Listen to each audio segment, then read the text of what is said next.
Hello प्यारे साथियों, आज हम करने वाले हैं 10वीं क्लास के भूगोल पाठ 6 के विनिर्माण उद्योग से आंशिक क्वेश्चन। पहला क्वेश्चन क्या है कि किसी देश की आर्थिक ताकत इनमें से किसके विकास से मापी जाती है। कोई भी देश है उसकी आर्थिक ताकत नापनी है तो हम क्या देखकर नापेंगे कि उसके अंदर कितनी ताकत है, आर्थिक धन कितना है, किससे आएगा, तो वो है विनिर्माण उद्योग से। आज के दिन ये बहुत ज़्यादा है। विनिर्माण उद्योग से हम किसी भी देश की आर्थिक विकास को की ताकत को नाप सकते हैं। तो आपका आंसर हो जाएगा विनिर्माण उद्योग जो है किसी भी देश के आर्थिक विकास को माप सकता है। कृषि, ढांचागत सुविधाएं, निर्यात ये भी हैं, लेकिन ये आजकल ये चल रहा है। तो आपका आंसर हो जाएगा विनिर्माण उद्योग। उससे अगला क्वेश्चन है आपका कि निम्नलिखित में से कौन सा विकास आमतौर पर औद्योगिक गतिविधि का अनुसरण करता है। कि औद्योगिक गतिविधियां हो रही है किसी भी देश में तो वो है किसका अनुसरण करता है, यानी कि जहां उद्योग ज्यादा लगेंगे तो वहां नगरीकरण हो जाएगा, नगरीकरण नगरों का विकास होगा। तो किसी भी आमतौर पर विकास जो है औद्योगिक गतिविधि अनुसरण कौन करता है, नगरीकरण। वैसे कृषि है, विद्युतीकरण है, खनन है, ये भी है, लेकिन उद्योगों से नगरीकरण बढ़ता है, नगरों की संख्या बढ़ती है। इससे अगला क्वेश्चन आपका विनिर्माण उद्योग क्रिया है।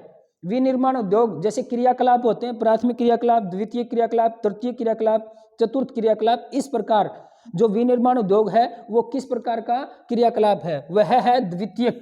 जैसे हमें पता है प्राथमिक में क्या आता है, जो प्रकृति से जुड़ा हुआ है, जैसे कृषि, खनन, आखेट या शिकार करना जिसे बोलते हैं, वो जो प्रकृति से जुड़ा हुआ है। और विनिर्माण आता है द्वितीयक में। और तृतीयक और चतुर्थ में सेवाएं आती हैं, जैसे परिवहन सेवा, व्यापार सेवा, या कोई डॉक्टरी है, चिकित्सक है, हिंदी में बोलते हैं, वो सेवाएं किस में आती हैं, तृतीयक और चतुर्थक में आती हैं।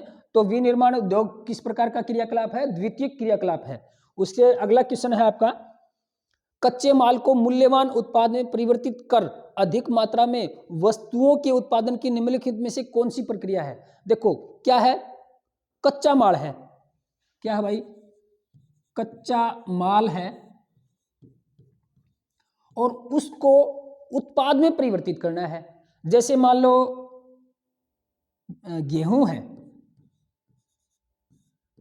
क्या है, गेहूं है, उससे हमने क्या बनाए, बिस्किट बनाए, या उससे हमने पास्ता बनाए, तो वो उसको हमने उत्पादन में बदल दिया।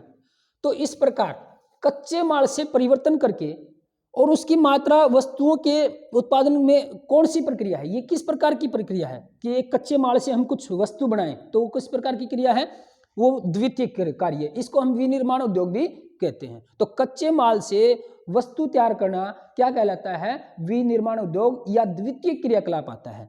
तो ये किस प्रकार की क्रिया है, द्वितीय कार्य है।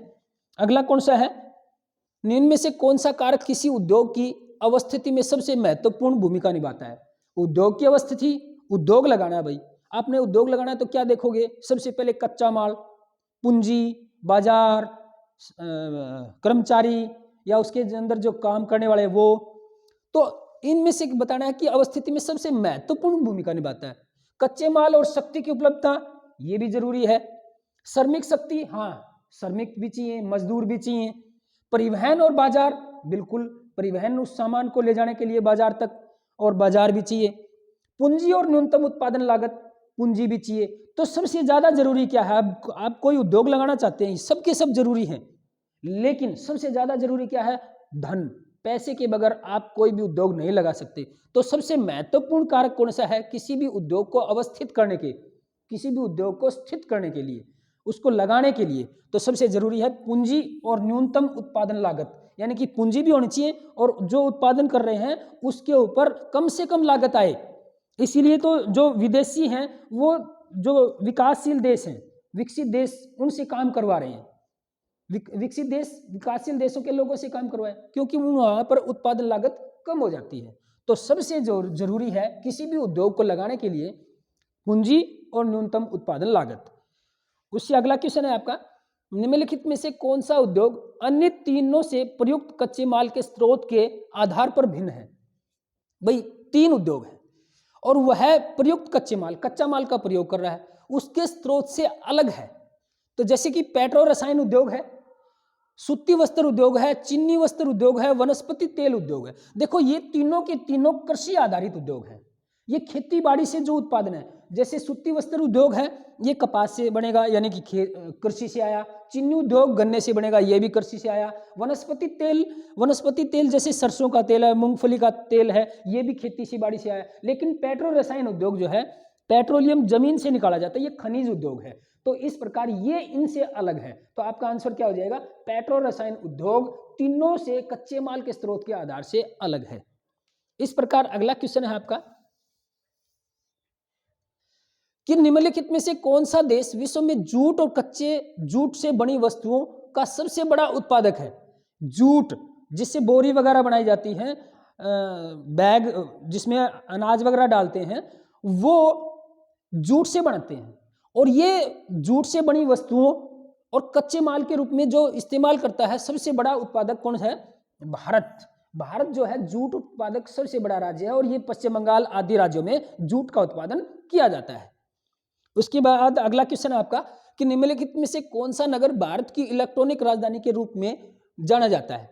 इलेक्ट्रॉनिक मतलब विद्युत, जैसे पंखा है, टीवी है, कंप्यूटर है, जो भी विद्युत उद्योग है, बिजली से संबंधित जितने भी उपकरण बनाए जाते हैं, वो किस शहर में या उसे हम इलेक्ट्रॉनिक राजधानी के रूप में किस शहर को जानते हैं? तो वो है बेंगलोर। बेंगलोर में बहुत सारा इलेक्ट्रॉनिक उद्योग आपको मिल जाएंगे। उसके बाद अगला है कि भारत का कौन सा लोहा इस्पात संयंत्र जर्मन के सहयोग से स्थापित किया गया? लोहा इस्पात उद्योग है, बहुत सारे हैं। कोई रूस से लगाया है, जर्मनी से लगाया की सहायता से लगाया है। तो जर्मन किससे बोला है? जर्मन, यानी कि जर्मनी की सहायता से भारत के अंदर कौन सा लोह इस्पात उद्योग स्थापित किया गया है? तो वो किया गया है दुर्गापुर। दुर्गापुर के अंदर एक लोह संयंत्र कारखाना है जो जर्मनी की सहायता से लगाया गया है।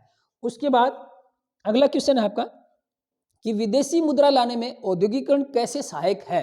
कि विदेशों से मुद्रा लानी है तो हमें, और वो उससे उद्योगिकरण क्या होता है? उद्योगों को बढ़ावा देना, उद्योग लगाने, वो कैसे का सहायक है? तो विनिर्मित वस्तुओं का निर्यात करके, अगर हम निर्माण करें और वस्तुओं का निर्यात करें तो वहां से जब हम माल बेचेंगे तो वहां से हमें विदेशी मुद्रा प्राप्त होगी। तो इस प्रकार औद्योगिकरण से हम वस्तुएं तैयार करेंगे और फिर उनका निर्यात करेंगे और उससे हमें विदेशी मुद्रा प्राप्त होगी। तो आपका आंसर क्या हो जाएगा? विनिर्मित वस्तुओं का निर्यात से हम क्या कर सकते हैं? विदेशी मुद्रा में लाने में सहायक होते हैं। उसके बाद अगला क्वेश्चन है आपका ऑयल इंडिया लिमिटेड, OIL भी बोलते हैं इसको शॉर्ट फॉर्म में, ऑयल इंडिया लिमिटेड निम्नलिखित में से किस प्रकार के उद्योगों से संबंधित है? तो वो क्या करती है या किस प्रकार का उद्योग है? वो सरकारी है, प्राइवेट है या किस प्रकार का है? तो वो क्या है? संयुक्त क्षेत्र है, सरकारी भी है और कुछ प्राइवेट भी है, दोनों का मिला जुला है। तो ये किस प्रकार का उद्योग है? OIL, ऑयल इंडिया लिमिटेड, संयुक्त क्षेत्र का। संयुक्त का मतलब मिला जुला, सरकार का भी क्षेत्र है और उसमें लोगों के द्वारा भी अपना हिस्सेदारी जोड़ी जाती है शेयर धारकों के रूप में। उससे अगला क्वेश्चन है आपका कि निम्नलिखित में से कौन सा उद्योग निजी क्षेत्र में है? निजी का मतलब प्राइवेट। प्राइवेट कौन सा है? देखो डाबर, भेल, सेल, हिंडाल्को। जो डाबर है ना वो निजी क्षेत्र है, बाकी क्या है? सरकारी है या सार्वजनिक क्षेत्र के उद्योग है। उसके आगे अगला क्वेश्चन है निम्नलिखित राज्य समूह में किस राज्य समूह में सबसे अधिक चीनी मिले हैं? भाई राज्य दे रखे हैं, तमिलनाडु, आंध्र प्रदेश, महाराष्ट्र, कर्नाटक, उत्तर प्रदेश, बिहार, गुजरात और पंजाब। इनमें सबसे ज्यादा चीनी की मिलें, चीनी की जो उद्योग है, कारखाने, वो कहाँ हैं? वो है उत्तर प्रदेश और बिहार में सबसे ज्यादा चीनी मिलें आपको मिल जाएंगी। तो इसको आप ध्यान से देख लिया करो और ना समझ में आए तो कमेंट बॉक्स में जरूर लिख दिया करो। उसके बाद निम्नलिखित राज्यों में से किस राज्य में 2 सॉफ्टवेयर प्रौद्योगिकी पार्क हैं? देखो प्रौद्योगिकी पार्क क्या होते हैं? ऐसी जगह जहां बहुत सारे उद्योग लगे हैं उनको हम प्रौद्योगिकी पार्क के नाम से जाने जाते हैं। बहुत सारी जगह हैं, जैसे कि हरियाणा में बहादुरगढ़ में लिबर्टी पार्क नाम से वहां बहुत सारे उद्योग लगे हैं, उसको हम प्रौद्योगिकी पार्क कहते हैं। तो 2 सॉफ्टवेयर प्रौद्योगिकी पार्क हैं, वो किस राज्य में है? वो महाराष्ट्र में है। सॉफ्टवेयर तो जानते हो आजकल जो कंप्यूटर या मोबाइल में सॉफ्टवेयर डलता है जिससे वो कंप्यूटर और मोबाइल चलते हैं, तो वो 2 प्रौद्योगिकी सॉफ्टवेयर प्रौद्योगिकी पार्क महाराष्ट्र में लगे हुए हैं। अगला क्वेश्चन है आपका कि भारत में पहली सफल कपड़ा मिल कब और कहां स्थापित की गई थी? सबसे पहले भारत के अंदर जो कपड़े की मिल लगाई की थी, बड़ा सा कारखाना जो सूती वस्त्र उद्योग था, वो मुंबई में 1854 में स्थापित किया गया था सबसे पहले। उसके बाद अनेकों अनेकों मिलें लगी।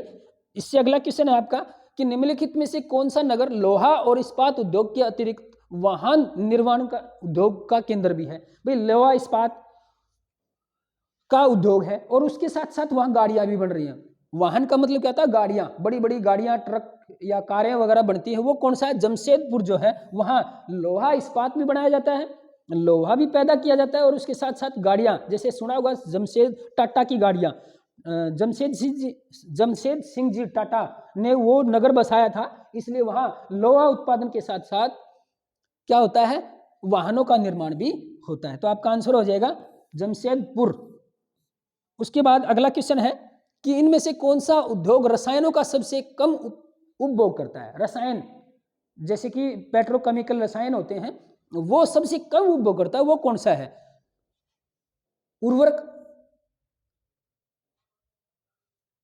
कपड़ा, रसायन, कागज। जो रसायन उद्योग है इसमें ये आंसर मेरे हिसाब से गलत है। इसमें देखो उर्वरकों में भी रसायनों का प्रयोग होता है, कपड़ों में कम होता है। क्या होता है, कपड़ों में कम होता है। तो इसका आंसर देख लेना, थोड़ा सा गलत है इसमें। अगला क्वेश्चन है आपका कि निम्नलिखित में से किसने उर्वरक उद्योग को सफल बनाया। उर्वरक का मतलब जो आप खेती बाड़ी में फर्टिलाइजर्स जैसे यूरिया है, डीएपी डालते हैं, तो वो किसने उर्वरक उद्योग को बढ़ावा दिया। तो जब हरित क्रांति आई ना, तो उस समय बहुत सारे उर्वरकों का प्रयोग किया गया था। इस प्रकार हम कह सकते हैं कि उर्वरक उद्योग को हरित क्रांति ने बढ़ावा दिया था। इससे अगला क्वेश्चन है आपका कि निम्न में से कौन सा उद्योग चूना पत्थर को कच्चे माल के रूप में प्रयुक्त करता है। तो सीमेंट उद्योग जो है कच्चे माल के रूप में इसका प्रयोग करता है, क्योंकि सीमेंट जो बनाई जाती है वो चूने पत्थर से बनाई जाती है, जिसको हम कैल्शियम कार्बोनेट भी कहते हैं। चूना पत्थर से हम क्या बनाते हैं, सीमेंट। तो सीमेंट उद्योग में क्या होता है, चूने पत्थर का इस्तेमाल किया जाता है। तो इस प्रकार हमारे ये क्वेश्चन क्लियर हो गए हैं। तो वीडियो के लिए आप इस चैनल को सब्सक्राइब कर लें, ताकि सारे एमसी क्वेश्चन जिस भी सब्जेक्ट के हैं, एमसी क्वेश्चन हो चाहे इंपॉर्टेंट क्वेश्चन हो, अभी बोर्ड के एग्जाम आने वाले हैं, सारे इस चैनल पर आपको मिलेंगे। तो इस चैनल को सब्सक्राइब कर लें और शेयर जरूर कर दें सभी बच्चों को, ताकि अभी बोर्ड एग्जाम में सबको अच्छे से अच्छे नंबर आए। Thank you very much.